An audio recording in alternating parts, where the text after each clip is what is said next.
오늘 시간 우리에게 주시는 하나님의 말씀 구약성경 창세기 45장 4절서부터 8절까지의 말씀 제가 봉독하겠습니다. 구약성경 72면 창세기 45장 4절에서 8절까지의 말씀입니다. 요셉이 형들에게 이르되 내게로 가까이 오소서. 그들이 가까이 가니 이르되 나는 당신들의 아우 요셉이니 당신들이 애굽의 판자라. 당신들이 나를 이곳에 팔았다고 해서 근심하지 마소서. 한탄하지 마소서. 하나님이 생명을 구원하시려고 나를 당신들보다 먼저 보내셨나이다. 이 땅에 2년 동안 흉년이 들었으나 아직 5년은 밭갈이도 못하고 추수도 못할지라. 하나님이 큰 구원으로 당신들의 생명을 보존하고 당신들의 후손을 세상에 두시려고 나를 당신들보다 먼저 보내셨나니 그런즉 나를 이리로 보낸 이는 당신들이 아니오 하나님이시라. 하나님이 나를 바로에게 아버지로 삼으시고 그 온 집의 주로 삼으시며 애굽 온 땅의 통치자로 삼으셨나이다.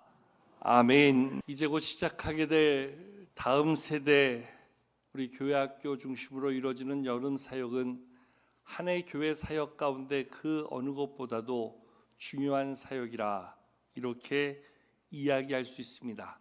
왜냐하면 우리의 자녀들이 어릴 때 하나님을 듣고 배우고 그 마음에 하나님의 구원의 은혜를 경험하고 새길 수 있는, 그래서 평생을 믿음으로 살아가는 데 있어서 중요한 신앙의 유산을 덧입는 그러한 시간이 될 수 있기 때문에 그렇습니다. 우리 가운데 어린 시절부터 교회를 다니며 교회 학교를 경험하신 분들은 아마 이 여름 사역의 중요성을 누구보다 크게 이미 경험했으리라 생각되어집니다. 여름 성경학교라면서 불렀던 찬송 하나, 율동 하나가 아이들의 평생의 기억에 새겨져 있습니다. 중고등부 시절 전사님을 통해서 혹은 목사님을 통해서 들었던 말씀, 그리고 그 말씀을 붙잡고 마룻바닥에 무릎 꿇고 간절히 기도했던 그 기도의 은혜와 하나님의 응답이 어쩌면 평생을 믿음으로 살아갈 수 있도록 우리 가운데 새겨진 믿음의 큰 흔적이라 그렇게 이야기할 수 있습니다. 그만큼 어릴 때 하나님을 배우고 경험한다는 것은 무엇보다 중요하고 귀한 신앙의 삶이라 이야기할 수 있지요. 앞서도 말씀드린 것처럼 이번 주 토요일부터 우리 유아 유치부로 우리 유소년부 여름 성경학교가 시작되어집니다. 또 8월 달에 접어들면 우리 중고등부 청년교회가 여름 수련회를 진행하게 됩니다. 우리 교육자들이 이를 위해서 오래전부터 준비하고 계획하며 또 우리 부장님과 모든 선생님들이 협력하여서 이 일을 진행해 갈 터인데 이를 위한 수고가 얼마나 큰지 모릅니다.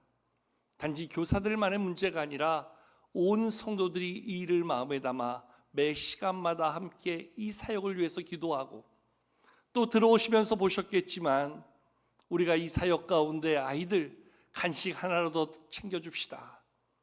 또 수고하는 교사 선생님들 음료수라도 시원하게 한 잔 나누게 합시다. 사역에 조금이라도 보탬이 되고 도움이 되고, 그러한 마음을 십시일반 모아서 우리 후원 게시판에 이름을 적고 또 헌금하여 이 사역을 섬기는 많은 성도님들의 후원과 기도를 바라보게 되어집니다. 이렇게 하는 이유는 그 일이 그만큼 중요한 것을 누구보다 우리 모두가 너무나 잘 알기 때문이지요.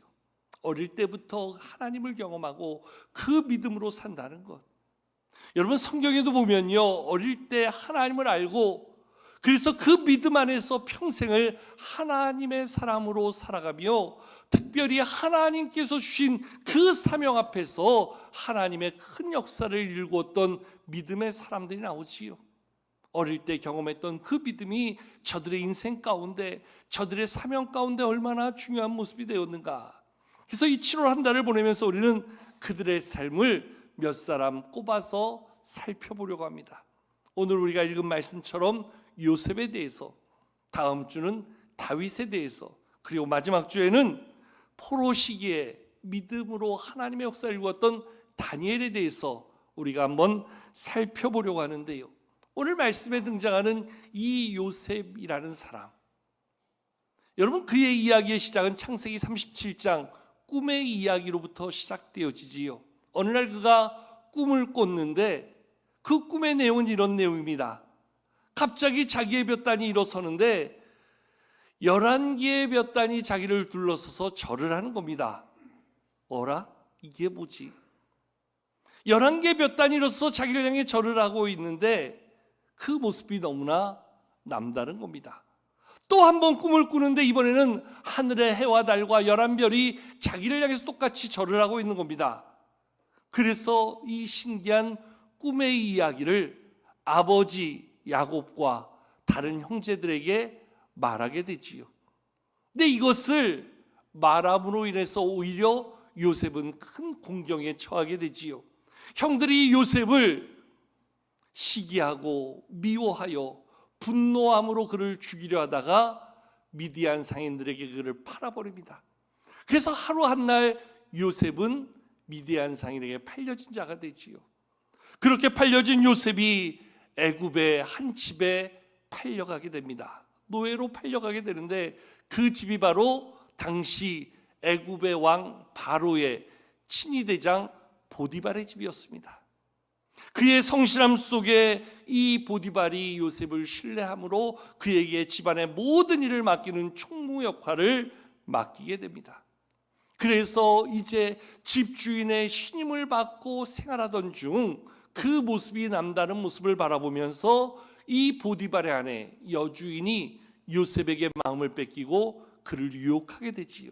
근데 요셉이 그 유혹을 뿌리치며 거절했다는 이유로 반대로 요셉이 이 여인을 겁탈하려 했다는 누명을 쓰고 오해를 사고 감옥의 제수로 갇히게 됩니다. 그 안에서 요셉은 햇볕 하나 들지 않는 그 어두운 감옥에서 제수 아닌 제수가 되어 살 수밖에 없었습니다. 그런데 거기서 놀라운 만남을 가지지요.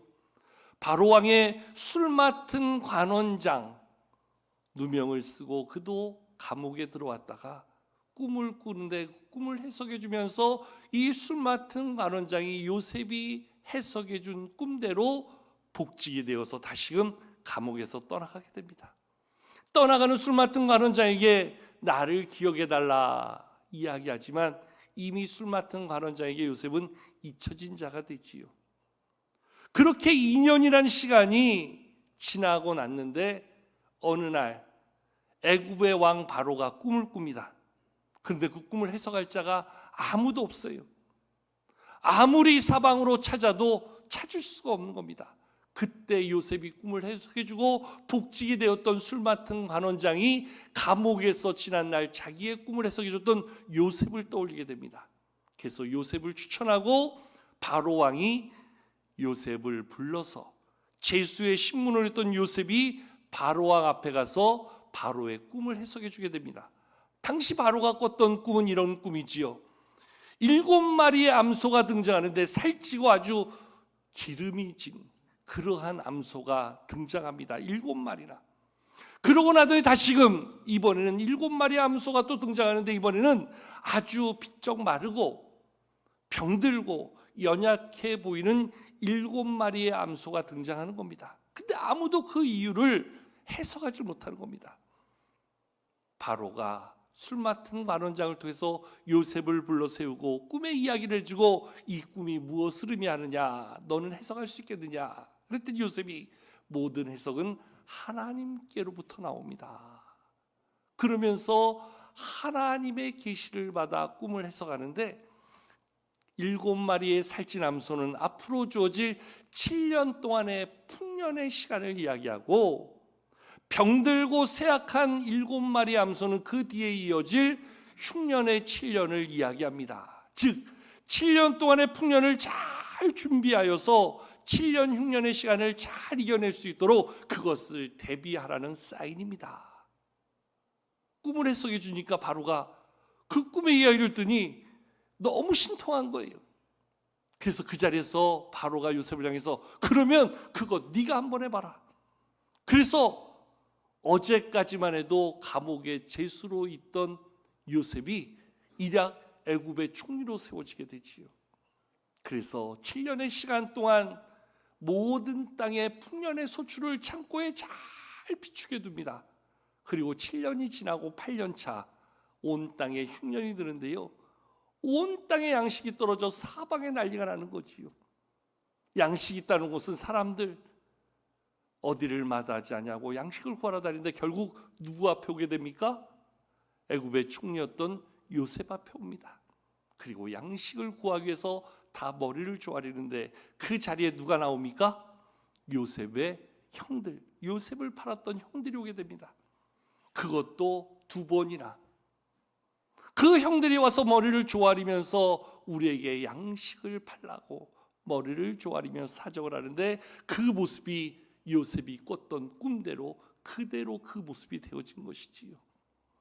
2번에 걸쳐서 형들이 곡식을 구하기 위해서 요셉 앞에 나와 양식을 구하며 머리를 조아리고, 그때 자기의 동생 베냐민의 이야기를 듣고 그 베냐민을 곁에 두기 위해서 은잔을 감추었다가 그 은잔을 감춘 베냐민을 자기 곁에 두려고 할 때 그 유다가 나서서 동생 대신에 내가 그 제수 아닌 제수로서의 역할을 감당하겠다, 동생 대신 내가 감옥에 들어가겠다 이야기하는 그 유다 앞에서 그 감정을 다스리지 못하고 요셉이 드디어 형들 앞에 자기의 정체를 드러냅니다.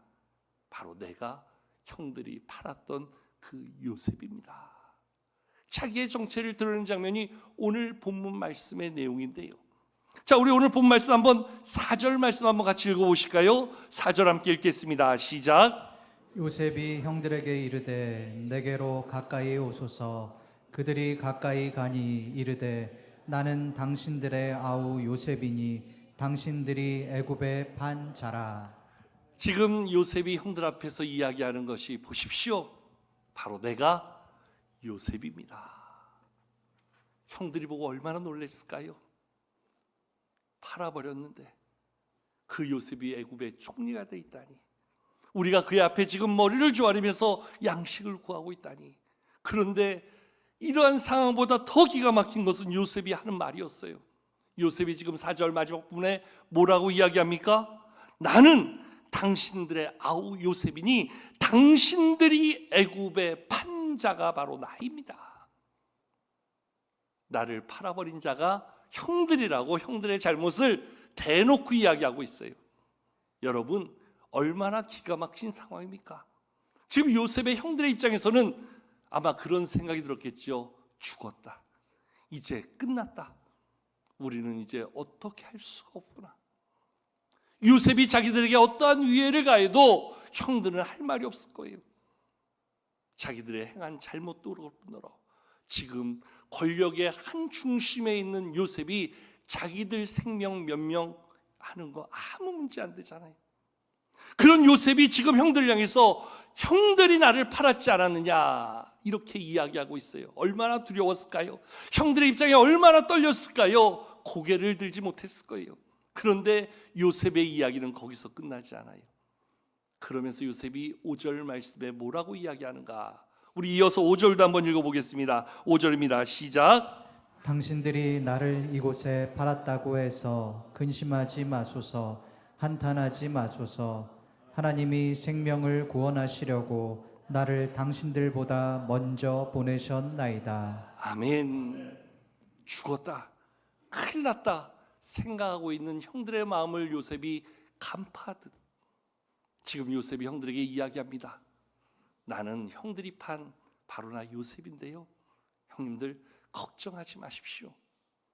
두려워하지 마십시오.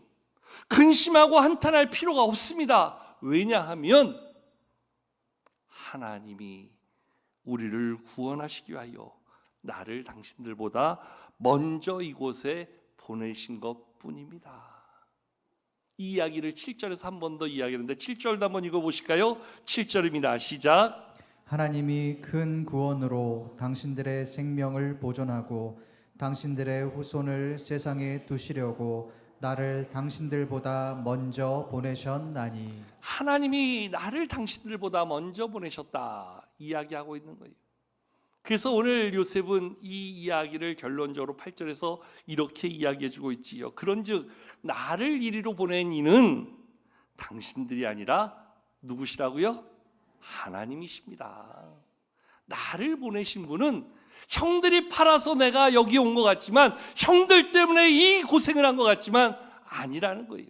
요셉의 마음 가운데 새겨진 분명한 모든 일의 주관자는 하나님이심을 요셉은 고백하고 있는 거예요. 여러분, 형들을 바라본 요셉이 지나온 시간의 모든 삶을 머리에 주마등처럼 떠올려 보지 않았겠어요? 팔려질 때의 두려움, 그 보디발의 집에 들어와서 노예 아닌 노예로서의 삶을 시작하면서 맞이했던 첫날 밤, 잠 못 이루던 아버지에 대한 그리움, 형제들에 대한 그 그리움을 담아서 잠 못 이루던 그날 밤부터 시작해서 노예로서 살아야 됐던 시간들, 누명을 쓰고 감옥에 죄수로 들어가 있던, 빛 하나 들지 않는 그 어두운 감옥에서 살아야만 했던 그 시간들, 그리고 지금 애굽의 총리가 되어 있는 그 자신의 모습 속에서 지나온 시간들이 쭉 스쳐 지나가는데 나를 팔았던 형들이 지금 앞에 머리를 숙이고 있는 거예요. 말 한마디면 벌할 수도 있고 죽일 수도 있지 않았겠어요? 그런데 오늘 요셉이 그 형들을 바라보면서 누구를 떠올립니까? 누구를 이야기합니까? 요셉은 지금 하나님을 이야기하고 있어요. 이 모든 일을 행하신 분은 하나님이십니다. 이 모든 일의 주관자는 하나님이십니다. 내 인생의 주권도, 내 모든 삶을 만들어 가시는 분도 형들이 아니라 하나님이셨다는 거예요. 그래서 여러분, 성경을 보면요, 요셉의 그 고난의 시간들을 기록해 주고 있는 창세기 39장서부터 총리가 되어지는 그 순간까지, 그 기나긴 고생의 순간에서도 어디에서도 우리는 요셉의 불평과 원망을 찾아볼 수가 없어요. 왜요? 하나님이 하신 건데 뭐. 그리고 애굽의 총리가 되어서 지금 형들 앞에 자기의 정체를 드러내면서 내가 애굽의 총리야, 형들은 얼마든지 내 힘으로 죽이고 살릴 수도 있는 그러한 권세가 나에게 있어, 이런 마음 가지고 교만할 수 있는 충분한 모습을 가진 요셉이지만 어디에서도 교만하지 않아요. 왜요? 내 힘으로 된 총리가 아니거든요. 내 능력으로 만든 총리가 아니거든요.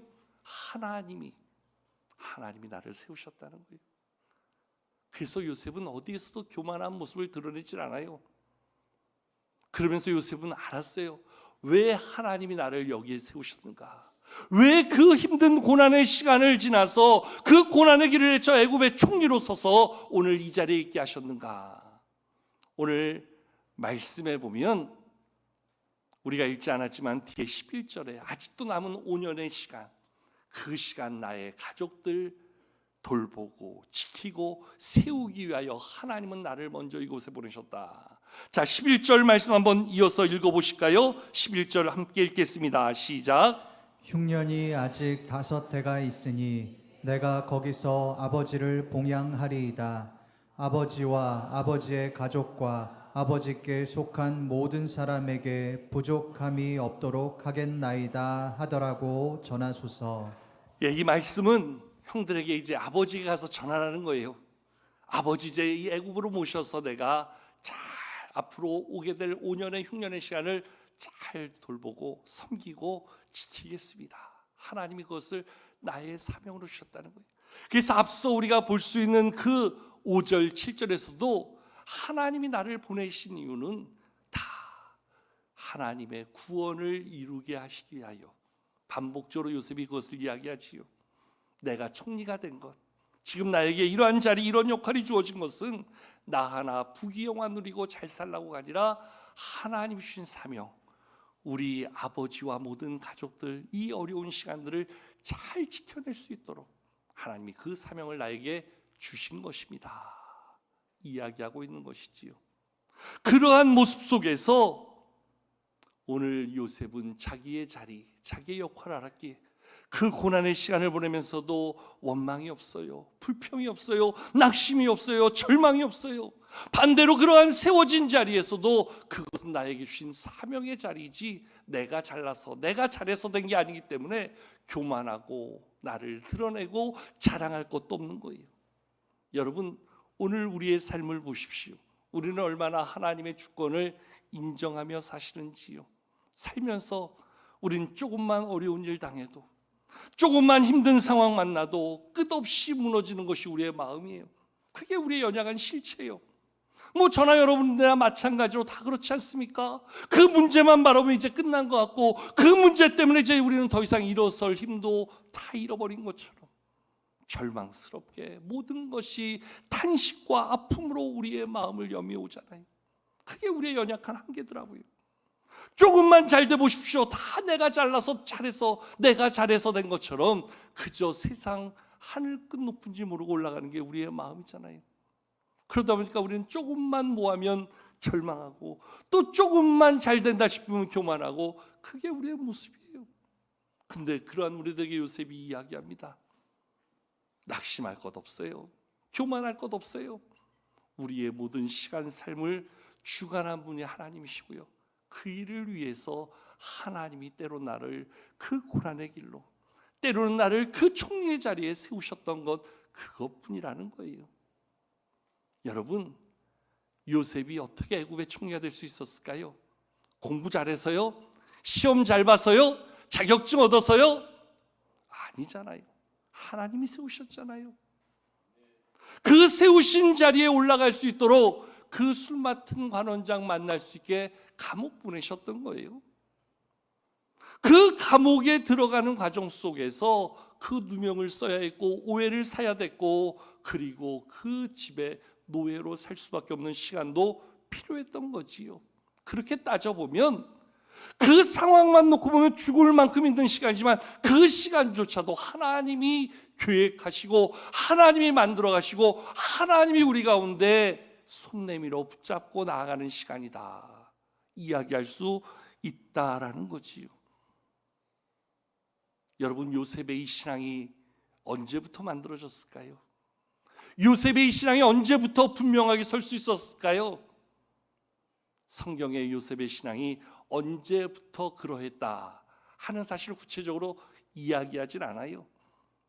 우리가 말하는 요셉도 아버지 야곱을 통해서 하나님을 듣고 배운 모태 신앙이었겠지요.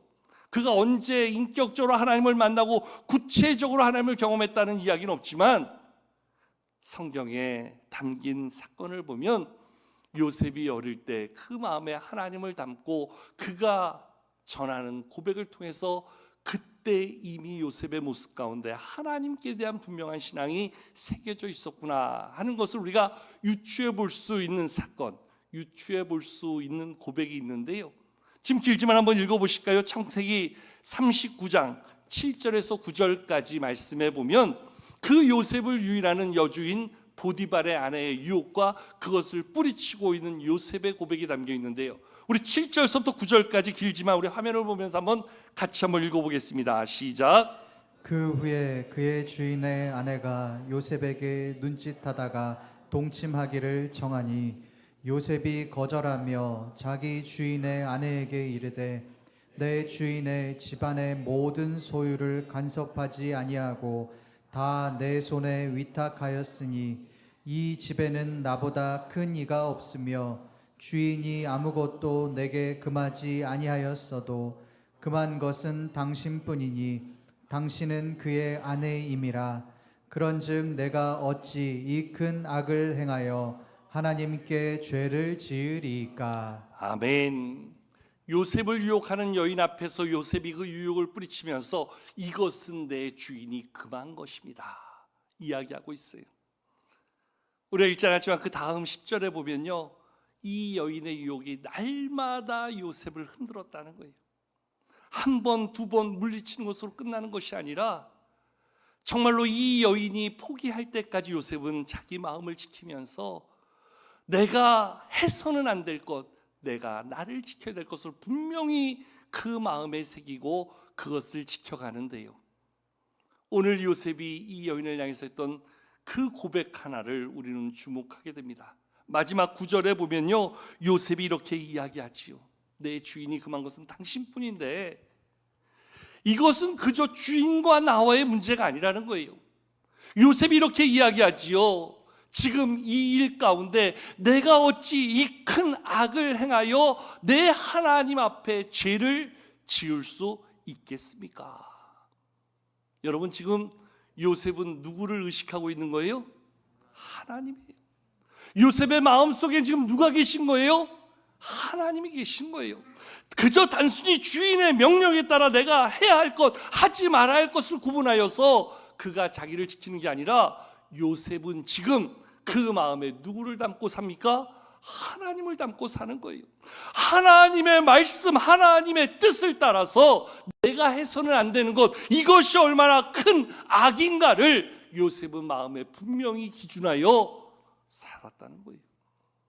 그래서 내가 이것을 범한다는 것은 하나님 앞에서 큰 죄를 범하는 것이기에 나는 당신을 못 받아들인다는 거예요. 여러분, 세상적으로 한번 이야기해 볼까요? 노예로 사는 요셉에게 이 여인의 손길은 어쩌면 그의 인생을 바꾸는 새로운 도전의 기회가 될 수도 있어요. 인생을 편하게 즐기고 살 수 있는 또 다른 유혹의 현장이 될 수도 있어요. 그런데 요셉은 그것은 결코 하나님이 기뻐하시지 않는, 하나님이 칭찬하시지 않는 큰 악이라는 것을 알아서 나는 하나님 앞에서 죄를 지을 수 없다 이야기하며 끝없이 반복되는 여인의 유혹 앞에 그는 자기의 붙잡힌 옷자락까지 벗어던지며 그 자리를 도망치게 되는 거지요. 여러분, 요셉이 언제부터 그 마음에 하나님을 담고 살았는지는 성경은 정확히 이야기하지 않아요. 그러나 그 하나님을 마음에 담고 살았던 요셉, 그 하나님을 마음에 담았던 그 요셉의 신앙이 있었기에 앞서 이야기한 것처럼 고난의 상황, 그 절망의 순간에도 그는 낙심하지 아니하고 좌절하지 아니하고 믿음으로 살고, 그렇게 세워진 자리에서도 그는 교만하지 아니하고 넘어지지 않는 자로 특별히 자기에게 주어진 사명을 끝까지 지키며 하나님의 뜻에 합한 삶을 살 수 있었던 것, 이것이 요셉의 삶 속에 얼마나 큰 축복이었는가. 이 말은요, 오늘도 우리 자녀들에게 우리가 저들이 하나님을 만날 수 있는, 저들의 마음에 하나님을 새길 수 있는, 저들의 삶에 하나님이 중심이 될 수 있는 그러한 신앙적인 삶을 가르치고 교육하며 저들이 하나님을 배워야 될 기회를 만드는 것이 얼마나 중요한 일인가. 우리 다음 세대 교회학교 자녀들이 요셉처럼 그 마음에 하나님을 담아서 어떠한 시련 앞에서도, 어떠한 유혹 앞에서도, 어떠한 환경 속에서도 낙심하지 아니하며 범죄하지 아니하며 또 하나 앞에서 겸손함으로 하나님만 바라볼 수 있는 그러한 사람이 되어서 하나님의 역사를 일구는 사명자로 살아갈 수 있다면 그것보다 더 귀한 일들이 어디 있겠냐는 거지요.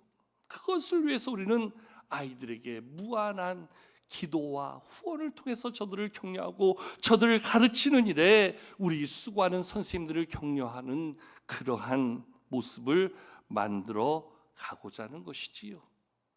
여러분, 요셉의 이 신앙이 저의 평생을 좌우하면서 마치 오늘 우리가 어릴 때 배웠던, 어릴 때 들었던 그 말씀 한 구절, 불렀던 찬송 하나의 그 감동이 오늘도 내 마음을 붙들어 우리도 유혹을 만날 때, 우리도 시련을 당할 때, 우리도 교만해질 수밖에 없을 때 다시금 우리의 마음을 지키고 믿음으로 살아갈 수 있는 힘이 바로 여기에서부터 만들어지고 시작되어진다는 거예요. 얼마나 감사한 일입니까? 얼마나 필요한 일입니까? 얼마나 중요한 모습입니까? 오늘도 우리 자녀들이 그러한 믿음으로 살아간다는 것, 그 일을 위해서 오늘도 우리는 기도하며 또다시 그 일을 위해 수고하고 그 일을 위해 협력해야 하는 우리의 모습이 필요하다는 거지요. 최근에 어떤 분이 저한테 그런 말씀하시더라고요. 어린 시절 단 한 번이라도 교회를 다닌 사람은 반드시 하나님께 돌아오더라고요. 여러분, 저는 그 말씀에 동의합니다. 마치 연어가 자기의 태어난 곳을 찾아서 돌아오는 것처럼 실제로 성경에도 보면 예수님의 비유 가운데 누가복음 15장에서 집을 나갔던 둘째 아들, 우리가 흔히 말하는 탕자라는 이 아들이 아버지에게 자기의 유산을 받아서 떠날 때는 신났지요. 이 돈 빨리 쓰고 망해야지, 이런 마음으로 갔겠어요? 나도 내 힘으로 살아봐야지, 내가 원하는 것 해봐야지, 얼마든지 성공이라는 이름으로 아버지 앞에 나를 드러내야지, 그런 모습 같겠지요. 그런데 아버지를 떠나는 순간 그는 망할 수밖에 없는 거예요. 결국 모든 것들을 허랑방탕하고 다 잃어버리고 흉년이 들었을 때 그는 먹을 것이 없어 자기의 배를 움켜쥐면서 고생을 하지요. 그러다 그때 누구를 떠올립니까? 그때 어디를 떠올립니까? 아버지를 떠올립니다. 아버지의 집을 생각합니다. 내 아버지의 집에는 종들도 나보다 더 풍족히 먹는데 나는 이러고 살았구나. 아버지를 잃어버리고 살았구나. 그때 다시금 이제 돌아가 아버지의 집에 풍문의 하나로 살아도 이거보다 낫겠다. 여러분, 우리가 그런 것 같아요. 고생하니까 그때 깨닫는 것 같아요. 겪어보니까 안 된다는 것을 그때 발견하는 것 같아요.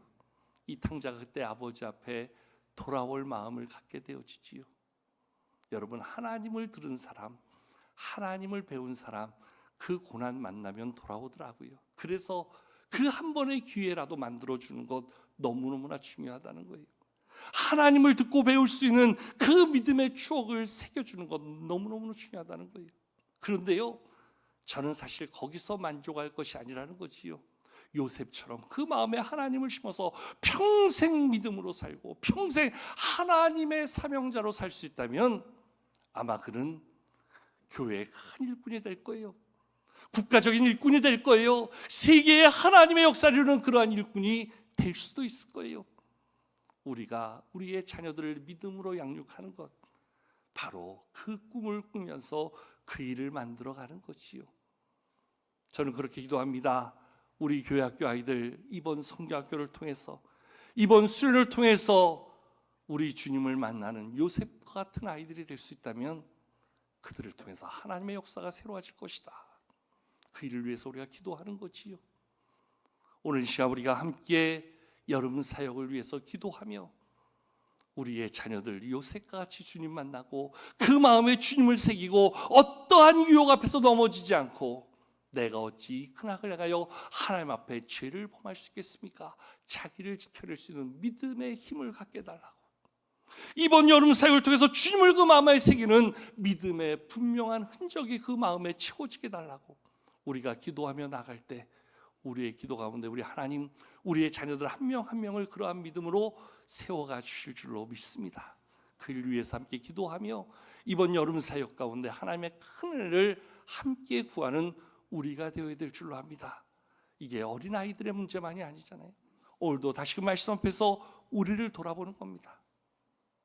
우린 조금만 어려워도 낙심했습니다. 불평했습니다. 철망했습니다. 조금만 잘 되면 세상 무서운 줄 모르고 교만했습니다. 아니라는 거지요.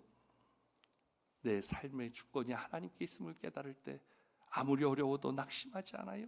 아무리 잘 돼도 교만하지 않아요. 그저 나는 하나님이 만들어가는 하나님의 선한 손길 가운데 매 순간을 살아가는 존재라는 거예요.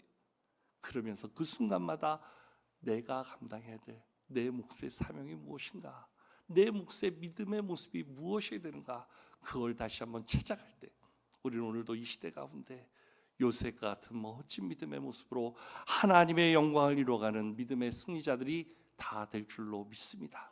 우리 자신과 우리 자녀들의 믿음의 그 든든한 모습을 위해서 더욱더 기도하며 믿음으로 하나님 의지하고 하나님의 주권을 인정하는 신앙으로 다시 한번 이 한 주간 살겠습니다. 결단하며 나가는 우리 모두가 될 수 있기를 주의 이름으로 축복합니다.